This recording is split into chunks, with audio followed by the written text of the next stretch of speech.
culture, and economy, preferring predictability and stability, and being perfectly happy with the monotony of their own lives. The distinguishing feature of a Groundhog Day is an unpleasant sensation of stagnation, where every day seems like the last. And even though you might be ready to change something, you don't have the strength or enthusiasm to do so.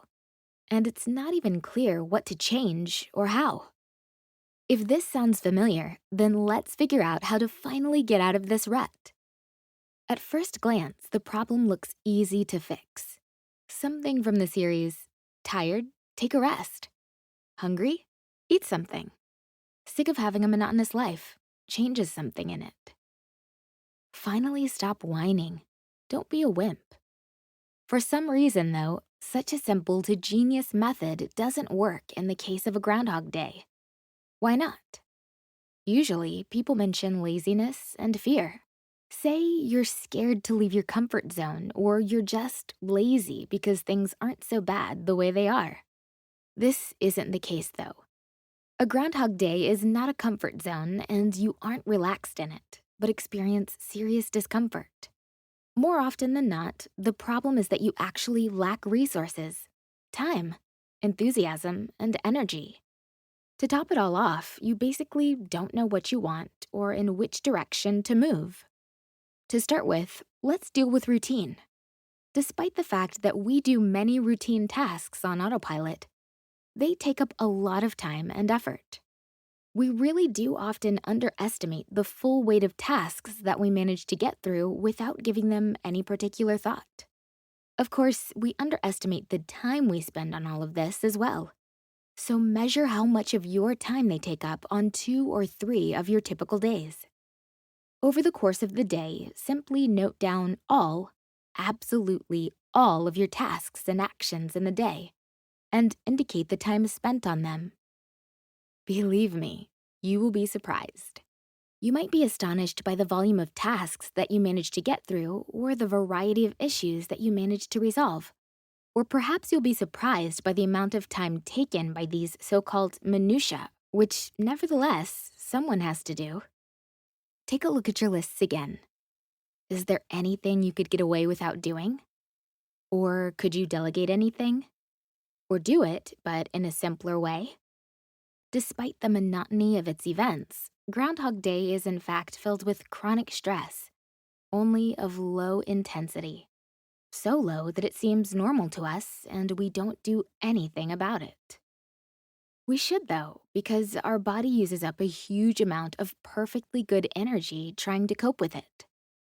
The source of this stress might, for instance, be traffic jams and crowded public transport, accumulated unfinished tasks, dissatisfaction with yourself, minor troubles and delays. Frankly speaking, this kind of stress can hardly be excluded from a modern person's life. It's important to simply work towards reducing the number of aggravating situations. Of course, for this purpose, regular physical activity helps. Running, walking, swimming, cycling, dancing, or any other types of activity that attract you. People who are caught up in a Groundhog Day often describe their state as inhibited, dull, and lethargic. They compare themselves to amoebas, or, for example, stretched out pizza dough. Many of us encountered this during the lockdowns due to COVID-19, when people had to stay at home constantly, which turned our lives into a true Groundhog Day. The problem here is the monotony of stimuli that our nervous systems encounter. Our brains respond to changes in our environment, but ignore constantly acting and safe signals. After 2 or 3 weeks of being in the same apartment, doing the same things, and dealing with the same type of information, our nervous systems simply don't particularly respond actively to anything, and we start to feel apathetic and lethargic. Of course, the solution here is to provide ourselves with a variety of stimuli. This doesn't mean changing your laptop screen for a TV, watching a show after work in front of the computer, or replacing one book with another. In order to shake things up, you need qualitatively varied information. For example, a trip out to the forest, or the coast, or river. a change visual stimuli to tactile or auditory stimuli. In other words, instead of watching shows, listening to some music, or going to the sauna, and so on.